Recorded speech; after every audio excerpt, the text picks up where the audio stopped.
Characteristics of a good teacher. ایک اچھے teacher کی 7 کوالٹیز یا 7 خوبیاں، 7 کریکٹرسٹکس. سب سے پہلی ہے جی دے نو دیئر سبجیکٹ. ایک اچھے ٹیچر کو اپنے سبجیکٹ کے بارے میں پتہ ہونا چاہیے، یعنی کہ ٹیچر کو اس سبجیکٹ کے اوپر کمانڈ ہونی چاہیے. اس سبجیکٹ کا جو نالج ہے وہ ٹیچر کو اچھی طرح آتا ہو، وہ اپنے سبجیکٹ کو اچھی طرح سمجھتا ہو. دوسری بات نو ٹیچنگ اسٹریٹجیز، اور اس کے ساتھ ساتھ اس کو یہ بھی پتہ ہو کہ پڑھانے کی اس سبجیکٹ کو نالج کے ساتھ ساتھ ٹیچر کو یہ بھی پتہ ہو کہ وہ سبجیکٹ کس طرح پڑھایا جاتا ہے، کون سے میتھڈز اور کون سی طریقے ہیں جن کی مدد سے وہ ایک سبجیکٹ کو یا کسی ٹاپک کو بچوں کو اچھی طرح سمجھا سکتا ہے. تیسری کوالٹی ہے choose appropriate courses for students.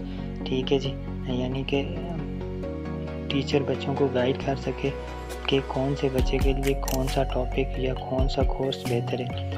تو عموماً یہ ٹیچر کی یہ جو کوالٹی ہے یہ آپ کو ان کورسز آپشنل کورسز میں جو ہے نا وہ یوز کرنی پڑتی ہے کہ جب ایک بچے کو کچھ سرٹن کورسز اڈاپٹ کرنے ہوتے ہیں تو اچھا ٹیچر اس قابل ہونا چاہیے کہ وہ بچے کی کوالٹیز اور ایبیلیٹیز کے حساب سے اس کو کورسز بتا سکے کہ کون سا بچہ کون سے کورسز یا کون سے سبجیکٹس کے ساتھ چل سکتا ہے.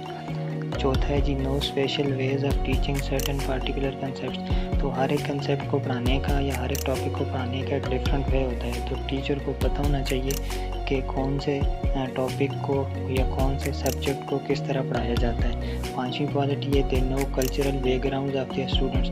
اچھا، لرننگ میں کلچر جو ہوتا ہے وہ بڑا افیکٹ کرتا ہے.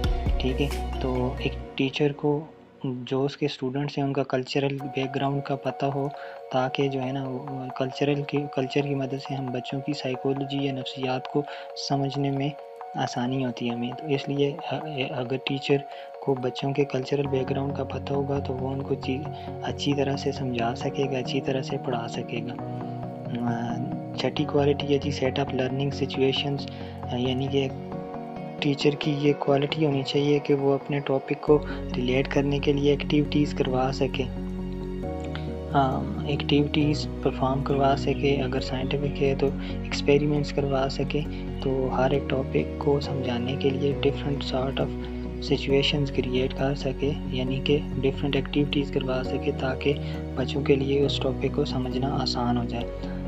7th ون پہ جو ہے جی know the goals and purpose of leadership. یعنی کہ ایک ٹیچر بیسیکلی ایک لیڈر ہوتا ہے جس نے آنے والی نسلوں کو یا آنے والے نسلوں کو کیا کرنا ہوتا ہے، لیڈ کرنا ہوتا ہے، ان کو ٹرین کرنا ہوتا ہے. اس لیے ٹیچر کو ایجوکیشن کے گولز اور پرپسز کا پتہ ہونا چاہیے اور اسے آنے والے وقت کے چیلنجز کا بھی پتہ ہونا چاہیے تاکہ وہ اپنے اسٹوڈنٹس کو تیار کر سکے آنے والے وقت کے چیلنجز کے ساتھ مقابلہ کرنے کے لیے.